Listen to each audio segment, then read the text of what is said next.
Donc, comme je vous le disais, aujourd'hui, nous allons parler de comment générer des leads grâce au marketing de contenu. Donc, aujourd'hui, pour vous accompagner, nous avons deux consultants, Kamel Touzaline et François-Xavier Magnin, à qui je vais laisser la parole pour qu'ils se présentent et puis démarrer cette présentation. Bonjour à vous. Hello Pierre. Bonjour Pierre, bonjour à tout le monde, François-Xavier. Voilà, effectivement, tu as tout dit. On est agence WSI basée à Lyon. Je vais dire quelques mots sur WSI. Donc WSI, ça veut dire We Simplify Internet. Nous sommes le premier réseau mondial de consultants en web marketing. Donc vous avez au micro, en la personne de Kamel et moi-même, deux représentants de WSI en France. Nous sommes une cinquantaine répartis sur toute la France et je pense qu'une bonne partie d'entre vous ont été invités par nos collègues et qui se feront un plaisir de traiter, si c'est nécessaire, les questions et sujets ou idées ou projets qui viendraient à naître suite à cette présentation. S'il fallait une façon très simple de résumer notre positionnement vis-à-vis de nos clients, nous nous positionnons comme les architectes de la transformation digitale des entreprises, à savoir que nous accompagnons nos clients dans la mise en œuvre de toutes les stratégies digitales qui vont leur permettre d'atteindre leurs objectifs. Et c'est finalement ce qui pourrait résumer le mieux notre positionnement aujourd'hui pour aider nos clients à naviguer dans le paysage du digital. Un paysage du digital qui est pas si simple à décomplexifier. Pour beaucoup d'entre vous, j'imagine que lorsqu'on parle d'Internet, on a un peu cette image en tête, un paysage relativement complexe avec des sujets, et la plupart du temps un jargon barbare qui évolue en permanence jusqu'à s'y perdre. J'aime beaucoup le positionnement d'architecte, comme tu le disais, FX. C'est ce qui permettra surtout à nos clients d'avoir une personne, un interlocuteur unique qui va pouvoir décomplexifier ces sujets et amener des méthodologies pour arriver à faire du business sur Internet. Une slide qui peut résumer notre processus, je dirais, de manière assez simple, qui est cette slide-là.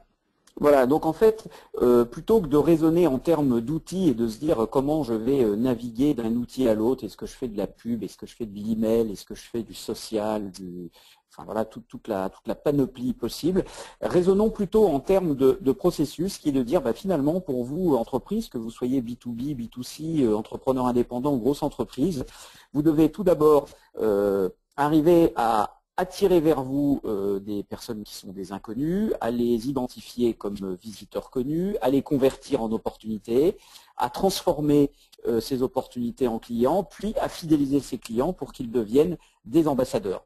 La phrase qui résumerait ça est de dire attirer une audience et la transformer en opportunité, client, puis ambassadeur de votre entreprise. Au service de cette démarche, il y a la grande boîte à outils du digital qu'on va pouvoir utiliser avec de l'email, des mots-clés, des pages, des formulaires, des contacts, comme vous pouvez le voir sur cette slide. Tout ceci ne peut pas arriver si vous n'avez pas de contenu. Souvent, les clients nous posent la question de dire qu'est-ce qu'il faut pour réussir sur le digital. En fait, sur le digital, si vous n'avez pas de contenu, et c'est de plus en plus vrai, vous n'irez nulle part. Donc c'est finalement, ça tombe bien puisque c'est l'objet de la présentation aujourd'hui. Mais alors on va maintenant se poser la question de pourquoi mettre en œuvre, pourquoi ce contenu est aussi important. Alors avant toute chose, je vais quand même préciser le programme du webinaire d'aujourd'hui pour vous donner une certaine structure et qu'est-ce qui sera attendu en fait de ce webinaire. Alors on parlera de pourquoi le marketing de contenu. On va expliquer un peu ce jargon barbare. En termes de démarche, on passera en revue quelques bonnes pratiques et quelques exemples sur le fond et la forme. En termes de méthodo pour pouvoir structurer votre démarche, on vous présentera ce qui peut être fait avec nos clients. Et en termes enfin, les points clés, on va dire les facteurs clés de succès pour vous aider à démarrer ou bien faire progresser votre démarche. Alors, avant toute chose, on va amorcer sur cette slide-là qui présente en quelque sorte 4 bonnes raisons pour lesquelles le contenu est roi. Première bonne raison, la prise de parole est de plus en plus facile, ce qui veut dire qu'aujourd'hui, pour les entreprises, il y a un énorme challenge. Il va falloir faire la différence. Et nul est utile de préciser qu'un remâchage de contenu n'aura quasiment ni valeur ni saveur. Deuxième point extrêmement important, si vous avez des objectifs de visibilité, ce qui est le cas aujourd'hui pour qui est une nécessité pour la plupart des entreprises. Aujourd'hui, il est nécessaire d'être visible sur Google, c'est le moteur de recherche de référence, hein, il n'y a pas besoin de le signaler, via lesquels les prospects vont vous trouver. Le contenu est un critère, est un ingrédient et le carburant qui permettra de huiler la mécanique et de faire le pont entre vos produits et services et vos prospects. Les réseaux sociaux, ok, mais pas sans contenu. Qu'est-ce qu'on veut dire par là? C'est qu'aujourd'hui, faire simplement une page entreprise sur LinkedIn, avoir un profil, une page Facebook, ne sert pas à grand-chose si vous souhaitez exister sur les réseaux sociaux. Donc un profil, ok, mais si on n'a rien à dire, autant vous dire que la démarche n'ira nulle part. Et enfin, l'internaute est un consommateur d'informations de plus en plus exigeant. Gardez à l'esprit qu'un internaute consulte des dizaines, voire des centaines de pages web. Généralement, il ne cherche pas de la pub, il ne cherche pas des discours promotionnels ou la description de votre entreprise. Ce qu'il va chercher, c'est la réponse à votre question, une solution ou un conseil qui lui permettra de résoudre son problème. Donc, on peut voir les choses de deux manières différentes. Il peut y avoir danger si c'est votre concurrent qui va répondre à sa question, ou une formidable opportunité si vous êtes en mesure de lui trouver sa solution. Alors maintenant, dans la chaîne de valeur, on va dire, du marketing, à quel moment va servir le contenu? Le contenu, il peut servir à trois choses. Tout d'abord, il peut servir à développer votre notoriété. Vous devenez une autorité respectée sur votre marché, vous existez sur les réseaux sociaux, être visible sur les moteurs de recherche, on l'a mentionné. En développant votre notoriété, vous allez faciliter le travail de vos commerciaux si vous êtes dans un modèle de vente où vos commerciaux vont voir ou appeler vos clients. Deuxième sujet, c'est la partie développement commercial. Le contenu peut servir tout simplement à acquérir des opportunités, adresser des nouvelles cibles. Et enfin, communication, fidélisation, au-delà de la dimension de vente pure, le contenu va servir à fidéliser votre réseau de revendeurs, à fidéliser vos clients. On a parfois affaire à des clients qui ne recherchent pas à tout crin des leads, des opportunités, parce que leur positionnement, leur histoire fait que ça avance pas trop mal. En revanche, ils cherchent à fidéliser un réseau de revendeurs où ils cherchent tout simplement à développer purement leur notoriété pour s'assurer que leurs clients restent chez eux plus longtemps ou en vue d'un futur développement à l'international. Donc il faut vraiment se poser la question de dire quels sont mes objectifs marketing, comment je les qualifie pour stratégie de contenu, et ce n'est pas uniquement limité à l'acquisition de nouveaux leads. Une fois que vous avez défini clairement vos objectifs, le succès de votre marketing de contenu reposera uniquement sur la capacité à rejoindre vos cibles. Alors ce terme jargon barbare de persona a été démocratisé par une société du nom d'HubSpot qui est expert et qui fournit une solution dite d'inbound marketing. Et aujourd'hui, le persona est une cible.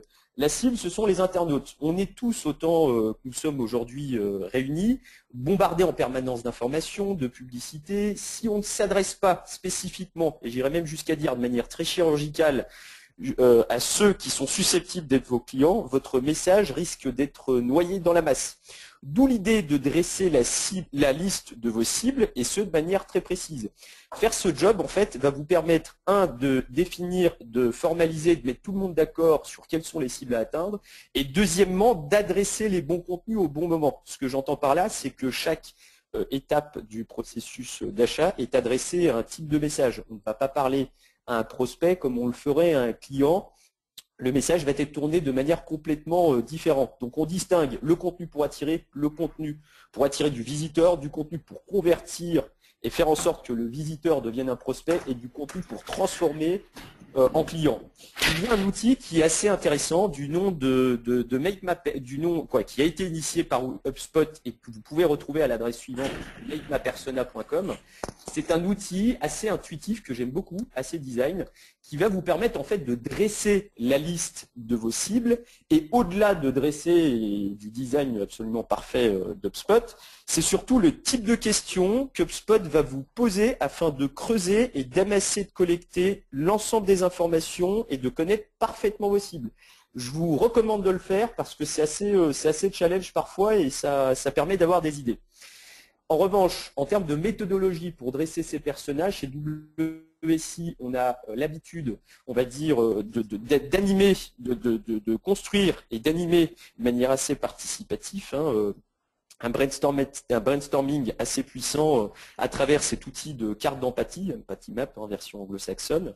C'est un atelier où l'idée est de rassembler les collaborateurs qui sont en contact avec le client. Alors, of course, hein, il y a les équipes marketing et commerciales, mais j'irais même jusqu'à ajouter des équipes SAV, pourquoi pas. L'idée est vraiment de comprendre ce qui se passe dans le cerveau, dans la tête du client et définir les sujets de contenu à produire en conséquence. Donc, il y a toute une batterie de questions que cet outil nous fournit, qu'est-ce qu'il pense et ressent, qu'est-ce qu'il voit, qu'est-ce qu'un client peut entendre, qu'est-ce qu'il fait et quels sont ses problèmes et ses besoins.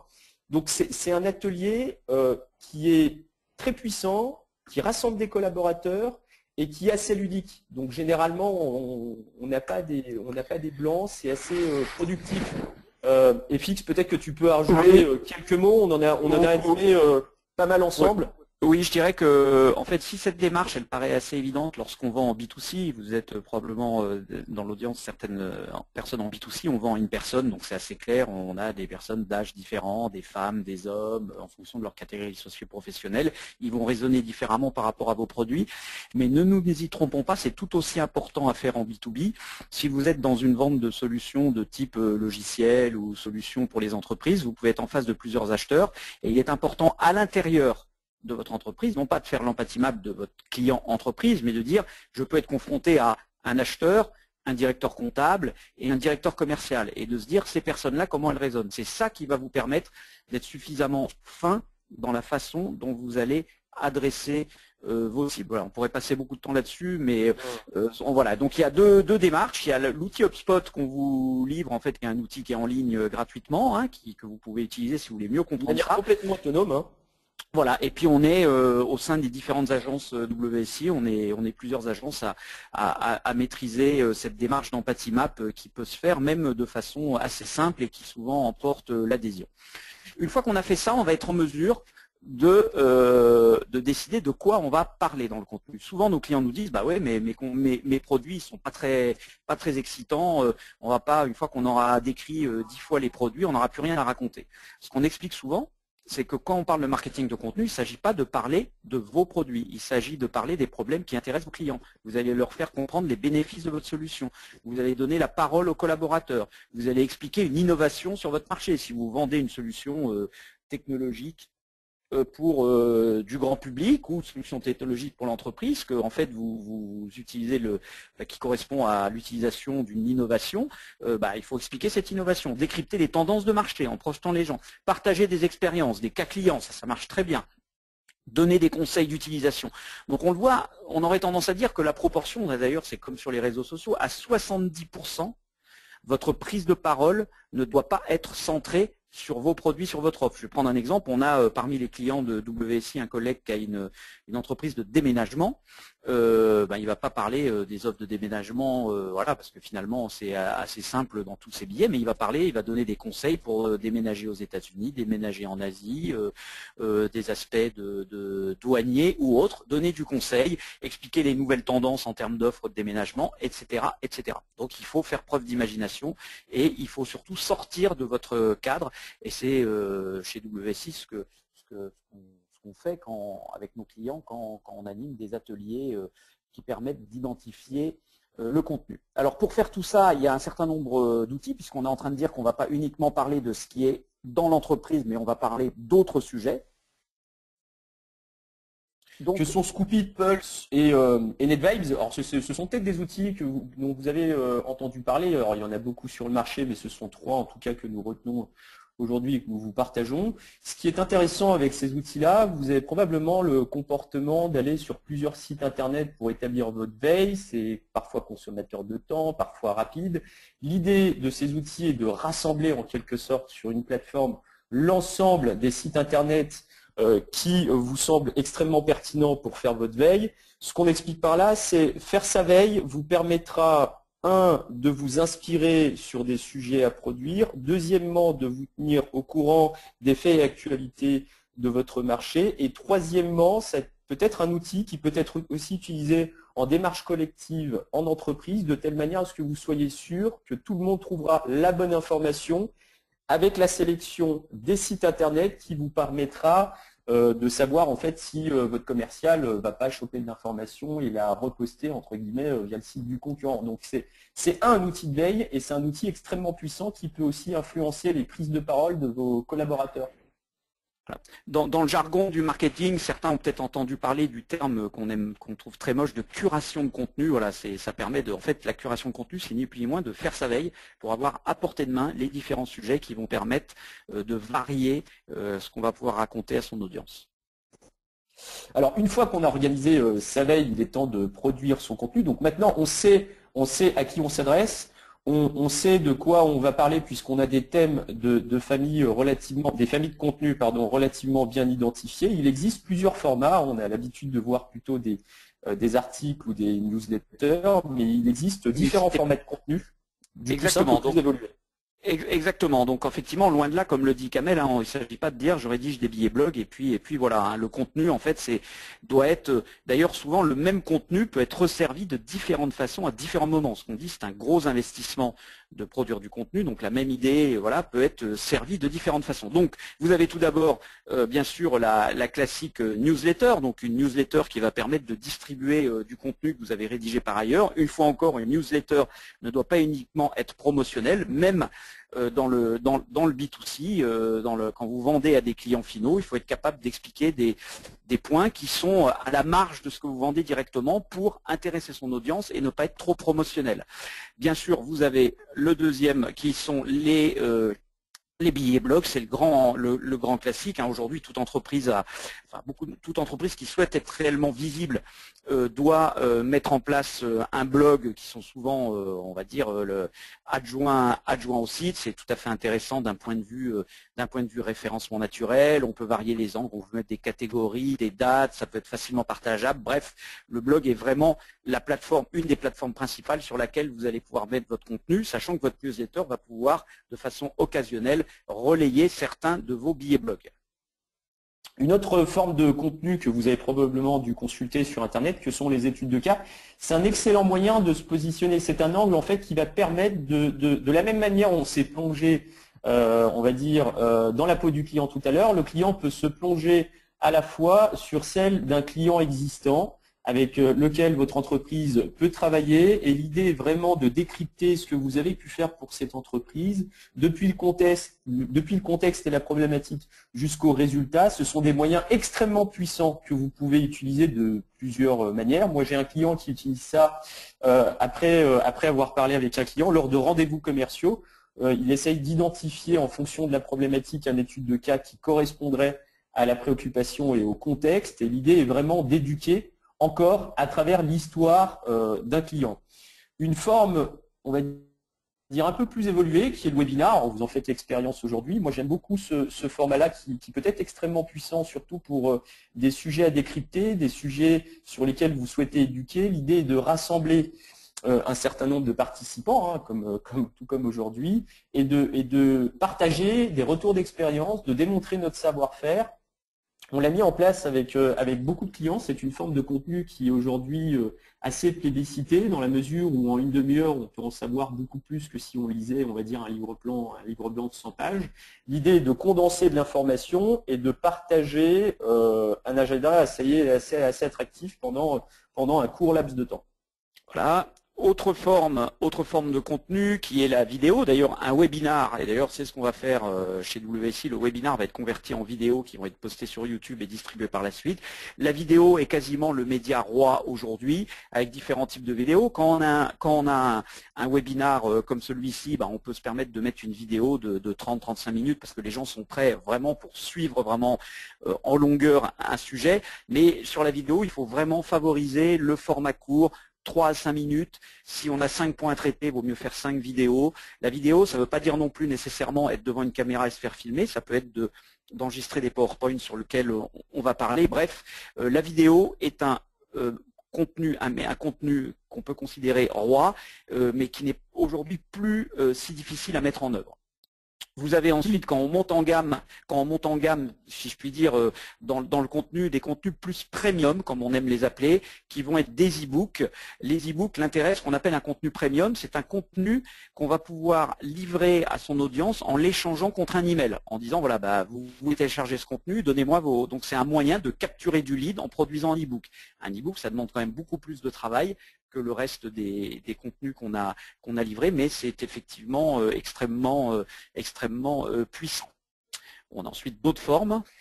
Une autre forme, on va dire, un cran au-dessus, je dirais même premium, qui est le livre collaboratif, où là, tout à l'heure, je crois que FX a évoqué le contenu comme étant une manière de ne pas parler que de vous, mais surtout de votre marché. Et le livre collaboratif est un excellent moyen. Il s'agit en fait de produire un document par des experts qui font autorité sur leur marché, de sponsoriser toute cette production, bien évidemment, d'être à l'initiative, mais de laisser la parole aux experts. C'est un outil qui est extrêmement puissant, qui peut être pas si compliqué à réaliser. Et en matière d'autorité sur un marché, c'est un document très dense et très épais et qui rentre en profondeur sur des sujets. On a aussi le podcast. Alors le podcast qui est un format qui personnellement me plaît beaucoup. C'est un moyen, là encore, on a le webinar, on peut avoir un format audio pour pouvoir rattraper des séances de sujets sur lesquels qui nous intéressent et sur lesquels on aurait manqué. Via iTunes Store, en plus, le processus est extrêmement simple. Hein. Vous enregistrez une interview, j'irais même jusqu'à dire, vous devenez quasiment votre propre média, votre propre radio, où vous mettez à disposition de vos auditeurs des sessions d'audio. À privilégier bien évidemment les séances de podcast très courtes. Pourquoi ? Parce que c'est très compliqué de faire des séances 45 minutes et de tenir votre audience. Autre forme de contenu, l'infographie qui a le vent en poupe. Hein, c'est un moyen très pratique pour véhiculer un message de façon ludique. Il faut faire preuve de créativité. Ça demande quand même un petit peu de travail et de réflexion, mais l'infographie est vraiment un contenu qui dure généralement et qui peut être qui est très diffusable sur des réseaux sociaux, donc c'est assez efficace. Et enfin, dernière forme de contenu. Et là, on va être un petit peu en rupture par rapport à la logique digitale. On l'a fait chez WSI, bien qu'étant agence de marketing digital, il y a une quinzaine de représentants de WSI en France qui ont coécrit un bouquin hein, sous sa forme papier. Donc, ok, c'est du digital. On est dans un monde digital, mais de temps en temps, de produire un livre qui va durer, ça peut être tout à fait intéressant et ça peut être un cadeau ou un présent qui est amené par les commerciaux à ses clients. Donc n'oubliez pas, le papier existe encore et les gens savent encore lire des livres qui bien sûr peuvent être traduits en e-book et de façon digitale, mais avoir un vrai livre en papier avec une couverture, un document de qualité, c'est une forme de contenu qu'il ne faut pas négliger et sur laquelle vous pourrez communiquer digitalement, bien évidemment. Alors maintenant, une fois qu'on a tous ces contenus, on a réussi à attirer une audience, on a bien identifié ses cibles, on a produit du contenu, on va essayer de faire passer votre audience à l'action. Donc là, on va passer en revue, Kamel va commencer à passer en revue typiquement des appels à l'action qu'on peut mettre dans ces contenus. Donc là, on a le cas d'un client du nom de Podzi qui est une concession BMW et Mini. Donc ce qui est intéressant, c'est de dire, on sait à qui on s'adresse. 2, on a le contenu, on a le format qui va bien.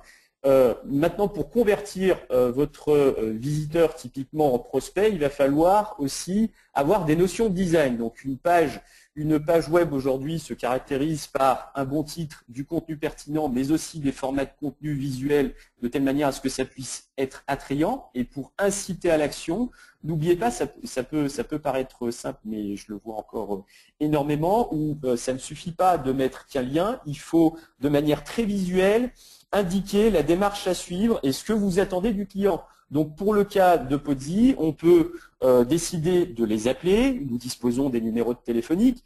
Encore plus simple, et ça j'aime beaucoup, Podzi peut décider de vous rappeler si vous souhaitez tout simplement, si vous n'êtes pas pressé et si vous souhaitez bénéficier d'une communication gratuite. Sur des formes plus évoluées, on peut s'attendre à avoir un devis pour la voiture, mais aussi de la tarification et des documents. L'idée, c'est vraiment de varier les appels à l'action de telle manière à ce que vous puissiez répondre de manière très spécifique à l'attente de votre client. Sans appel à l'action, malheureusement, vous ne couvrez pas la démarche que nous avons décrite tout à l'heure, qui est de dire, nous avons fait l'effort d'attirer, on a produit du contenu et maintenant il va falloir convertir.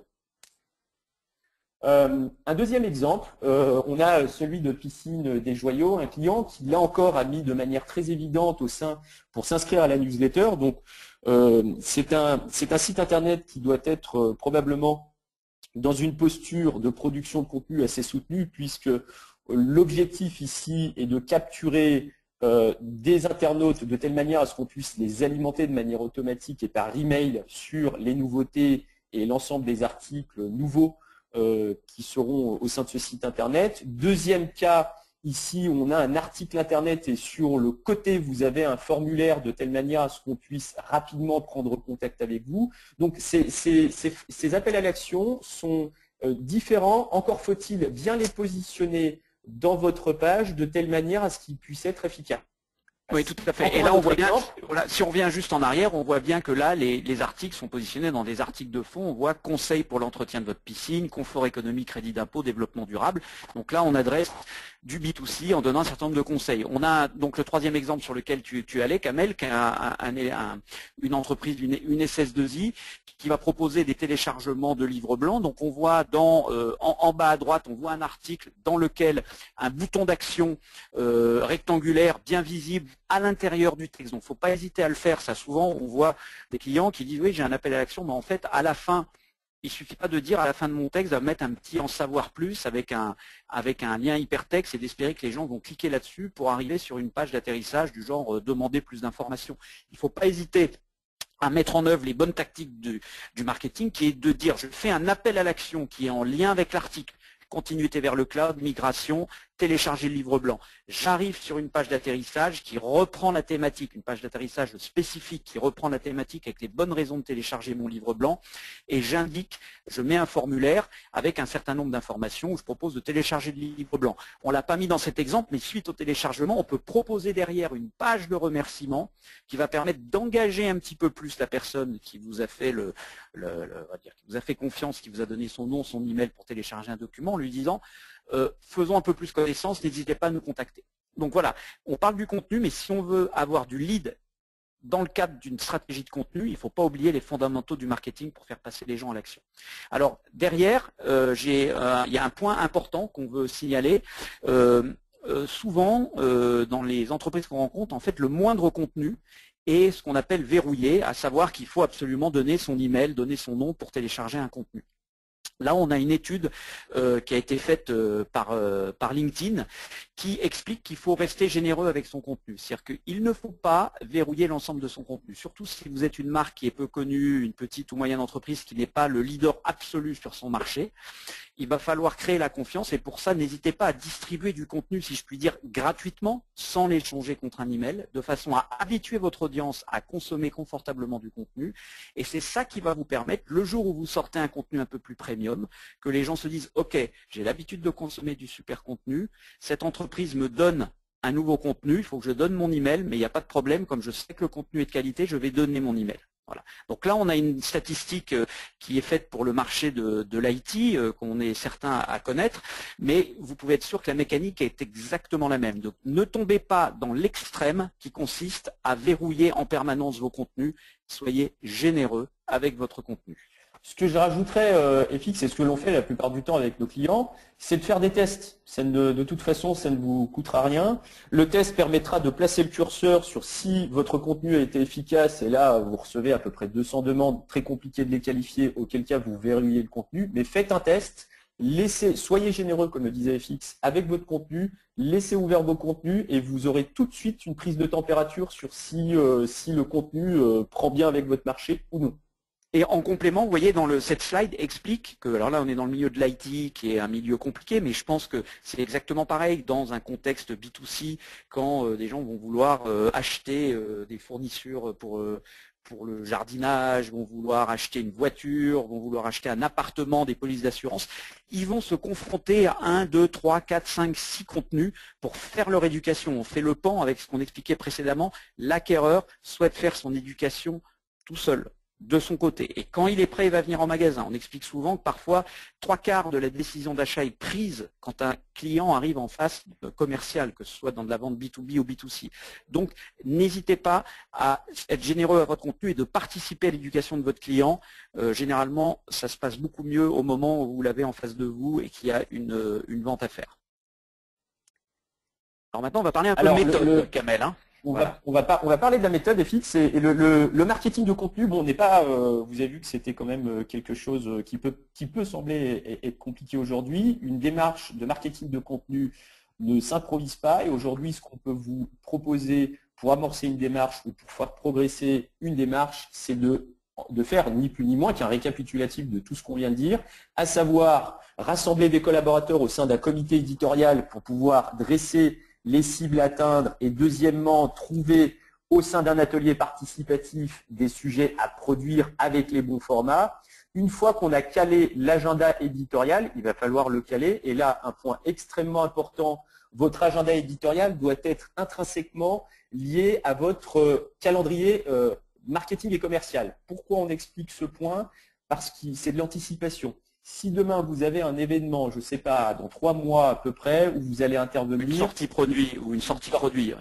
Une sortie produit, une présence à un salon, il va falloir produire ce contenu. Donc le temps d'impliquer des collaborateurs, de trouver des sujets, de savoir comment vous allez sourcer vos contenus et les produire, ça demande énormément de temps. En termes de bonnes pratiques aujourd'hui sur des plannings, on est à peu près à 3 mois, si on peut dire ce qu'on fait FX au quotidien, je pense que oui, c'est la chaîne éditoriale, oui, l'anticipation de 3 mois par rapport à un événement, une sortie produit. Disons que si, bon là effectivement il y a les vacances, mais supposons qu'on se trouve, on a une sortie produit en avril, et ben le démarrage du processus doit se faire en janvier pour que ça se passe bien. Donc il faut essayer d'avoir un recul de 3 mois, voilà, par rapport à pour que ça se passe correctement et être capable de contenu de qualité.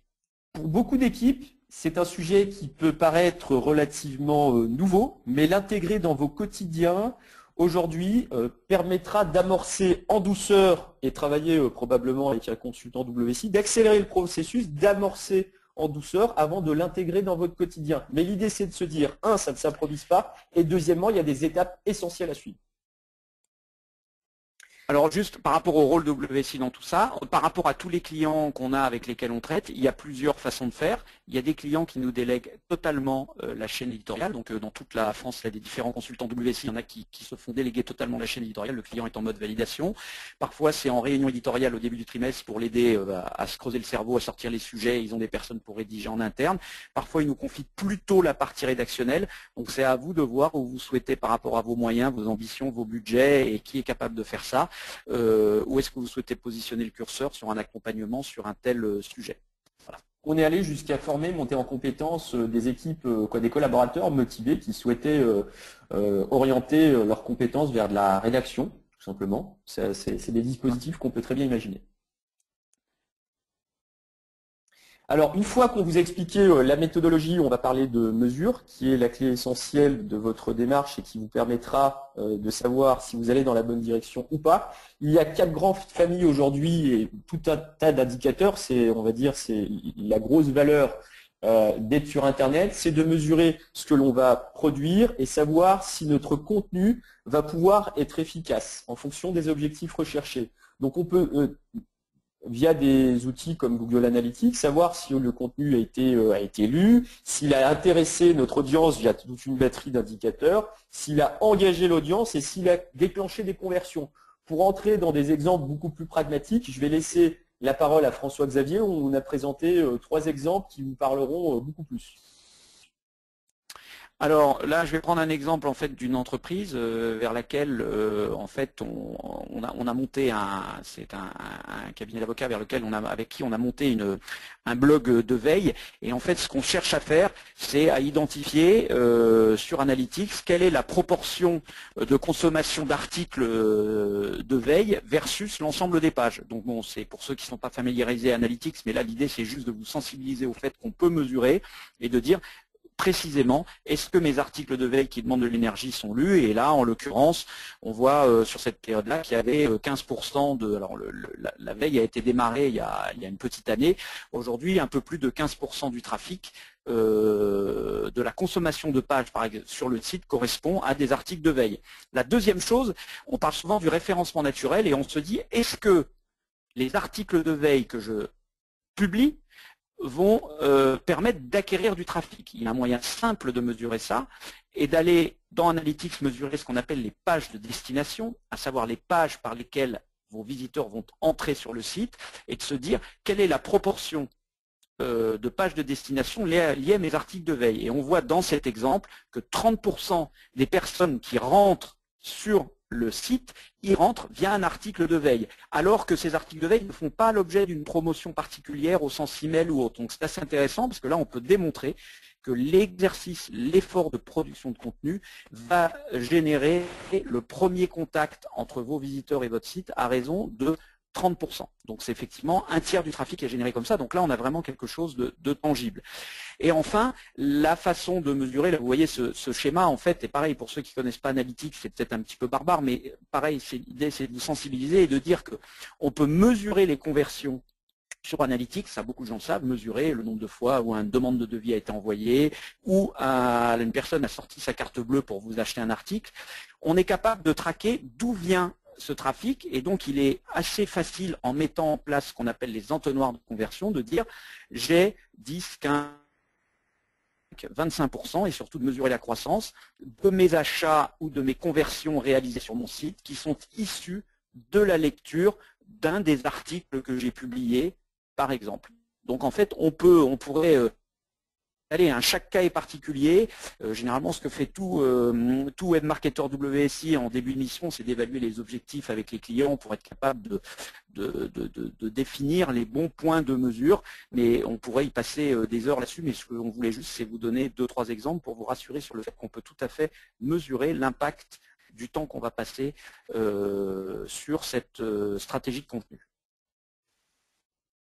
Alors, qu'est-ce qu'il faut retenir de cette présentation? Alors, la première chose, je pense qu'on l'a assez répété, c'est de dresser la liste de vos personas, de vos différentes cibles, que ce n'est pas à propos de vous ni de votre entreprise en matière de production de contenu, mais beaucoup plus des préoccupations clients. Deuxièmement, du ROI, oui, mais donnez-vous du temps, une démarche de marketing de contenu, de l'élaboration du calendrier éditorial, de l'animation, de la structuration de vos équipes à la production, ça nécessite énormément de temps et de méthodologie. Troisièmement, l'implication des collaborateurs dans la réflexion et la rédaction vous permettra de taper dans le mille par rapport à ce que recherchent vos différentes cibles. Quatrièmement, impliquer votre écosystème, point qui peut être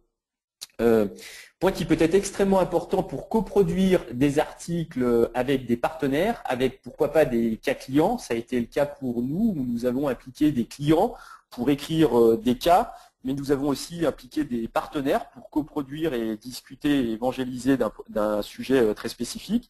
Et on va dire jusqu'à arriver à utiliser, on va dire que ça, ce serait le dispositif et le bénéfice ultime que vos employés puissent devenir ambassadeurs de votre marque, à savoir que ce ne soit pas seulement l'équipe marketing qui fasse le job de promouvoir vos produits et services, mais arriver jusqu'à influencer et motiver les collaborateurs de l'entreprise à diffuser les contenus, ce qui démultipliera votre impact. On arrive à la fin de cette présentation. Pierre, je vais te repasser la main. Alors, très bien. Alors, merci. On est dans les temps. Oui, tout à fait. Ça va nous laisser du temps pour la partie questions-réponses, donc n'hésitez pas à commencer à poser vos questions. Donc tout d'abord, merci Kamel et François-Xavier pour ces bons conseils en termes de marketing de contenu. On vous rappelle que voilà, vous pouvez les contacter directement, également que d'autres consultants WSI sont présents partout en France et que vous pouvez vous rapprocher du consultant proche de chez vous. Alors justement, suite à cette présentation en termes de marketing de contenu, je voudrais lancer un petit sondage pour qu'on puisse savoir quelles seraient vos attentes et vos besoins en termes justement de marketing de contenu, maintenant que vous y voyez peut-être un petit peu plus clair justement sur votre stratégie actuelle. Donc je vais lancer le petit sondage comme tout à l'heure, vous allez pouvoir y répondre directement en ligne. Donc voilà, elle devrait apparaître sur votre écran. Je vous laisse quelques instants pour y répondre. Alors, est-ce que vous seriez plus intéressé par la partie évaluation de votre capacité actuelle à faire du marketing de contenu, ou bien ce serait plus un diagnostic de votre stratégie marketing de contenu en cours, l'optimisation de celle-ci, ou plus une formation, coaching en termes de marketing de contenu, ou un autre besoin. Grâce à ce petit sondage, votre consultant favori pourra revenir vers vous et vous apporter éventuellement des conseils supplémentaires suite à cette présentation de Kamel et François Xavier. Donc je vous laisse encore quelques secondes.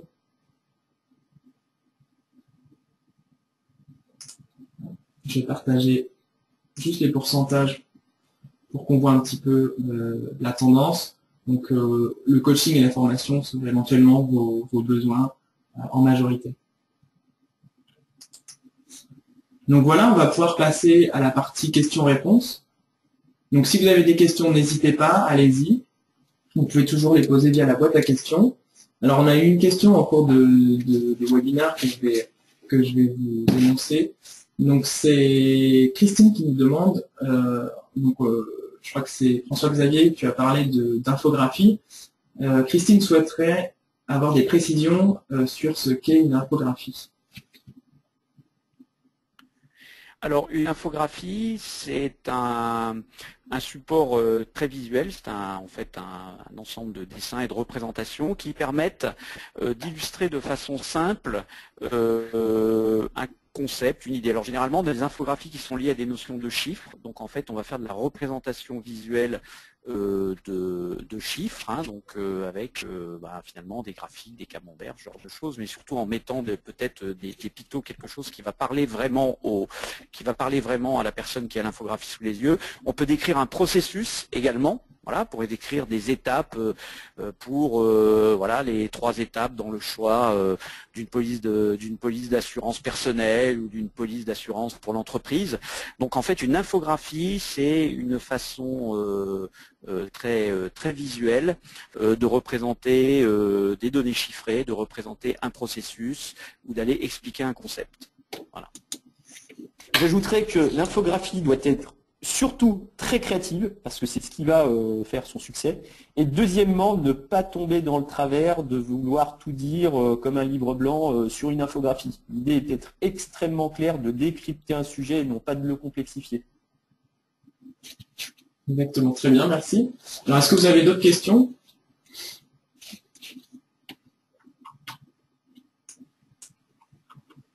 A priori, pour l'instant, on n'a pas de questions. Ça veut dire que vous avez été assez clair. Alors, si on a une autre question d'Elisabeth, qui demande comment est-ce que les consultants WSI travaillent.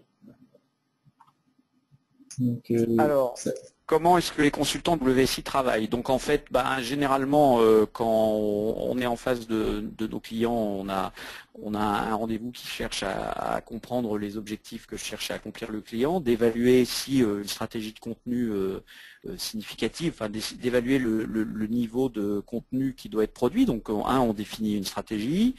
2, on évalue quelle peut être la bonne approche en termes de contenu, puis on revient vers vous généralement avec un plan en disant voilà, par rapport à votre activité, il faut faire évoluer le site de telle ou telle façon pour accueillir un blog, il faut produire tel et tel type de contenu, il faut l'optimiser pour le référencement naturel, il faut impliquer telle ou telle personne. En fait, on propose un budget en fait d'accompagnement mensuel, hein, généralement c'est souvent comme ça, qui correspond à accomplir certaines tâches pour vous. Et si vous nous déléguez énormément de le budget va varier selon que vous décidiez de nous confier la totalité du processus ou juste une partie de ce processus. Voilà. Mais généralement, c'est comme ça qu'on fonctionne, puisque en fait, à la différence de certaines autres actions qui peuvent être un petit peu plus ponctuelles, par définition, une stratégie de contenu s'inscrit dans la durée. Donc généralement, ça correspond à un plan qui s'inscrit dans la durée, généralement 3 mois, 6 mois, 1 an, sur lequel on définit un budget mensuel et qui nous permet de délivrer le service attendu par vous. Voilà le mode de fonctionnement. Très bien, je pense que ça répond à la question d'Elisabeth. Ensuite, autre question. Donc cette question dit, nous sommes sur du mass market, comment définir une cible précise pour avoir un contenu qui colle au maximum aux besoins des personnes très différentes? Bah, justement, c'est tout l'intérêt de l'Empathy Map, hein, c'est de dire, même si on est sur du mass market, on a quand même différents, voilà, je sais pas, le mass market, je pense, on prend un exemple, si on veut faire assimiler aux personnes qui vont être sur un gros site e-commerce, voilà, pour acheter différentes ce soit des denrées alimentaires ou autres, hein, vraiment, il n'y a pas plus mass market que le marché de l'agroalimentaire, hein, les Carrefour, Auchan, etc. en version e-commerce, bah, il y a quand même derrière des profils différents de personnes qui vont être, soit c'est le mari et la femme qui font les courses, soit c'est des célibataires, soit c'est des jeunes, des plus vieux, voilà, par rapport à des habitudes. Donc il faut essayer quand même de cerner ces habitudes de consommation, pour voir s'il est pertinent en fait d'adapter du contenu pour ces différentes personnes. Je sais pas si pareil Après, sur les voilà. Après, pour le mass market, ce qui est aussi important, on l'a évoqué dans la présentation, c'est surtout d'impliquer les collaborateurs. Quand on parle de mass market, qu'est-ce qu'un mass market pour vous? La manière dont vous le définissez, quels sont vos clients actuels? Et surtout, c'est lié la casquette, je sais pas, on veut atteindre des, je sais pas, des étudiants par exemple. C'est lié aussi à des environnements. Donc, quel type de critères fait sens pour vous? Et c'est généralement à travers des ateliers très participatifs que ces critères se retrouvent. Donc, un mass market, il est très facile de pouvoir lister une liste de personas, encore faut-il trouver les réponses et aller les chercher, et généralement vous les avez, encore faut-il animer et avoir la créativité pour pouvoir obtenir des critères pertinents, quoi. Ok. Alors, on avait une question de Christophe qui demande une fourchette de budget à prévoir. Alors là, éventuellement, je vous conseille de vous rapprocher d'un consultant WSI parce que c'est peut-être plus du cas par cas. Je sais pas ce que vous en pensez, Kamel et François-Xavier. Ça va dépendre du volume de marketing de contenu. Bah, ça dépend, le budget dépend énormément de choses. Cela dépend, comme le disait François-Xavier, si nous allons sur un accompagnement dans la durée, quel est le type de durée, quel type de charge de travail vous souhaitez intégrer. Donc, en fonction de toutes ces variabilités, on peut imaginer des plans allant de, je sais pas, de 500 € à plus de 5000 €. Tout dépend. Voilà, c'est ça. Ce que vous voulez, Voilà. hein. Voilà. Vous voyez, on a certains clients qui produisent du contenu, qui le mettent en ligne, on a juste un rôle de les coacher pour qu'il y ait un certain rythme, mais en gros, au contenu, on rédige pas grand-chose. En revanche, on se charge de le mettre en musique dans une newsletter, de vérifier que ça soit bien prêt pour les réseaux sociaux, etc. Donc, on va être là sur du quelques centaines d'euros. Et puis, il y a des clients qui nous délèguent tout le processus, et effectivement, on peut être à des 2500, 3000 € par mois, voire plus. S'il faut produire des infographies, on peut être facilement à du 3-4 000 par mois pour produire une infographie par mois, et encore plus si on va sur une vidéo. Donc en fait c'est c'est très variable, quoi. Voilà, hein, c'est vraiment très variable. Mais n'hésitez pas à vous rapprocher de votre consultant WSI qui va rapidement, entre guillemets, vous donner, vous guider là-dessus, et surtout avoir les informations précises pour pouvoir vous donner un chiffre précis. Voilà, mais pour rassurer, par rapport, si on est sur parce qu'effectivement, quand on parle de budget, on peut aller très très loin. Donc, si on est plutôt vers le bas du budget, on a certains clients qu'on commence à accompagner, où le job, il consiste à faire quoi? Il consiste justement à prendre, comme je l'expliquais, du contenu existant, un peu de mise en forme, publier 3 ou 4 articles par mois, et assembler, parce que le client n'a pas le temps de le faire, assembler une newsletter pour la diffuser correctement. Donc là, on commence déjà à être sur une première démarche de marketing de contenu, voilà, et là on est sur quelques centaines d'euros. Voilà, on parle pas de budget à 3000 € dès le départ, hein, voilà. Hein, on peut embrayer sur de l'optimisation de votre site existant avec des pages d'atterrissage, un remaniement des pages d'atterrissage, des appels à l'action beaucoup plus clairs, des indicateurs bien placés, voilà, bien définis. D'accord. Alors ensuite, avez-vous des exemples de contenu ou stratégies de contenu axés sur la marque employeur à conseiller à Christine? Alors je suis en train de réfléchir, effectivement, donc pour ceux qui connaissent pas le terme donc de marque employeur, hein, il s'agit vraiment de dire comment je fais pour rendre mon entreprise la plus attractive possible, de façon à attirer les top talents et qu'ils n'aillent pas à la concurrence.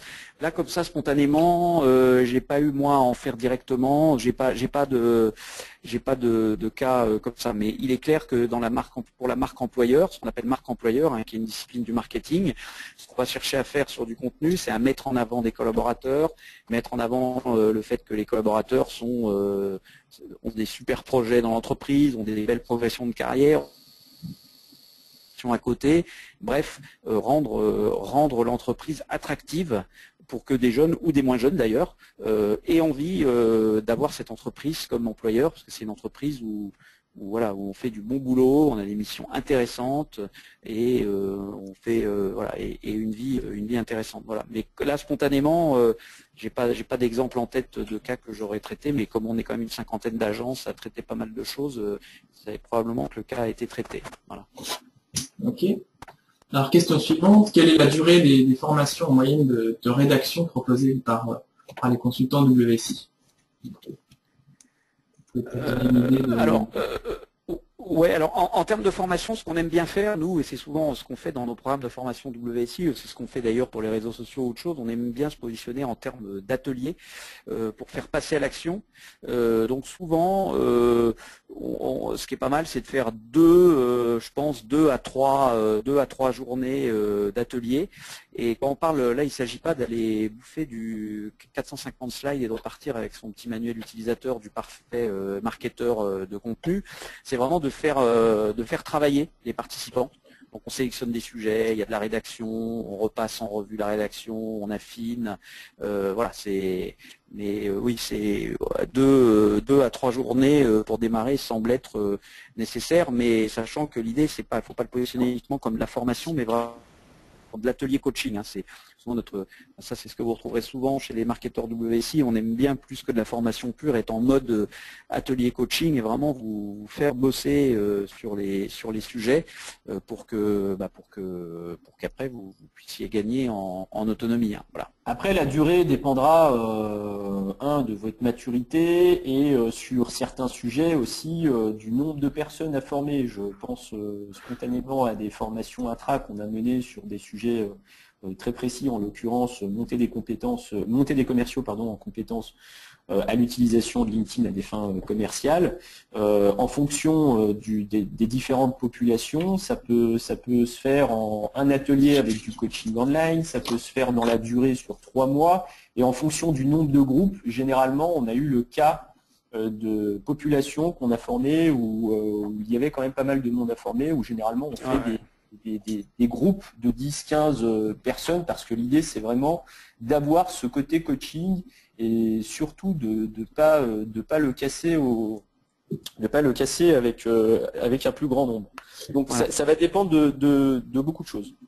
Alors, que je rajouterais, c'est quand on parle de contenu, nous, le constat qu'on fait souvent chez WSI, c'est qu'il faut aimer rédiger à la base. Et même chez WSI, hein, il y a beaucoup de disciplines et beaucoup de compétences différentes. Il y a des gens qui sont plus ou moins bons à la rédaction parce qu'ils aiment plus ou moins ça. Donc la question à se poser aussi, c'est de dire qui est-ce que vous ou des gens dans votre entreprise rédigent facilement pour que ça soit pas une souffrance. Voilà. Parce que en fait, on a un métier à faire quand même au quotidien, du marketing, de la vente ou autre, et apprendre à écrire, et aimer à écrire, c'est pas un truc qui s'improvise. Il y a des gens qui sont super bons pour calculer les aspects, il y a des gens qui sont super bons pour écrire facilement. Donc c'est vraiment la vraie question à se poser. Hein. Voilà. Donc attention, qu'en formation, on n'apprend pas aux gens à devenir passionnés de l'écriture et une rapidité vraiment à écrire de façon fluide et intéressante et en utilisant les bonnes tournures syntaxiques. Je ne parle même pas de l'orthographe, etc. Hein. La formation, elle a pour but d'apprendre à faire ce qu'on appelle du marketing de contenu. Voilà. Hein. Donc, posez-vous la question de savoir, dans votre entreprise ou parmi les partenaires qui vous accompagnent déjà, est-ce que vous avez des gens qui ont la plume facile? Je pense que ça, c'est le point clé. Hein, parce que après, on peut faire tout le reste. Si on n'aime pas écrire, on n'aime pas écrire. Hein. Voilà. Ça s'improvise pas. Là. Ok. Donc, on va avoir le temps encore pour 1 ou 2 questions maximum. Alors, une question de Dylan. Comment mesurer le niveau de saturation du destinataire du message? Tu peux répéter, Pierre? Pardon, J'ai pas entendu, ça a coupé un petit peu. Comment peut-on mesurer le niveau de saturation du destinataire du message? Alors c'est une bonne question, on peut le voir déjà par rapport, effectivement c'est un truc sur lequel il faut être très prudent, voilà, parce qu'on a vite fait de saturer les gens. Donc ça on peut le voir à travers des statistiques hein, sur des taux d'ouverture d'email, des taux de rebond par rapport à des articles, des intérêts pour des articles, la façon dont les articles vont être partagés ou pas. Donc ça on peut le mesurer d'un point de vue statistique, de façon globale, les désinscriptions à des sujets ou ce genre de choses. Hein. Voilà, le temps passé sur des articles, c'est les choses qui se mesurent. Donc ça, on peut vraiment le voir. Alors, il faut faire une analyse assez fine pour se dire en fonction de la fréquence, Du format. C'est-à-dire que vous allez avoir des indicateurs via Google Analytics que vous n'aurez pas probablement à travers un email. Exemple, j'envoie à chaque fois une newsletter. Selon comment est segmentée ma base et selon les indicateurs de taux d'ouverture, de taux de clic, etc., on peut en déduire des interprétations. L'idée, c'est vraiment de scénariser, d'avoir des interprétations, comme vous l'a montré tout à l'heure François-Xavier, et d'avoir des choses qui ont du sens. D'accord. Okay. Mais il faut être prudent, mais effectivement c'est une bonne question. Il faut faire attention de ne pas commencer à bombarder même des trucs qu'on trouve super intéressants, parce qu'on a vite fait de saturer son marché. Une bonne chose également à vous poser comme question, c'est de faire un peu votre analyse concurrentielle et de dire dans votre secteur de marché respectif, quitte à s'abonner à des newsletters, à s'abonner à des flux de blogs, des concurrents ou autres, de se dire quel est le niveau déjà d'adressage du marché. Ça permet de voir, déjà, est-ce que c'est ultra saturé, il va falloir en faire beaucoup pour être entendu. Est-ce que vous pouvez voir s'il y a des sujets qui ne sont pas traités pour traiter les choses sous un angle différent? Voilà, mais effectivement, c'est une bonne question. Faut être prudent quand même et pas commencer à lâcher le tapis de bombe, parce que souvent le retour est pas terrible. Hein. Voilà. Très bien, alors on va arriver au bout de cette session. On a 2-3 questions auxquelles on n'a pas répondu, mais ce qu'on va faire, c'est que votre consultant qui vous a invité à cet atelier va pouvoir revenir vers vous et répondre à cette question si elle n'a pas été traitée. Vous pouvez également vous rapprocher, contacter Kamel ou François-Xavier. Si Kamel, tu pouvais aller à la dernière slide pour vous annoncer la date du prochain atelier. Donc voilà, qui sera le 28 mai, donc de 14h à 15h, et bien sûr vous allez recevoir de la part de votre consultant une invitation par mail et également toutes les informations sur le site WSI. Donc voilà, pour vous inscrire au prochain atelier qui sera déjà l'épisode 9 de la saison 4. Et donc voilà, vous recevrez, comme je vous l'ai dit au début de webinaire, l'enregistrement et le support de présentation de François-Xavier et de Kamel. Donc merci à vous deux, merci aux participants. Merci à toi, Pierre. Merci pour votre attention. Au revoir. Et bonne journée, au revoir à tous. Au revoir.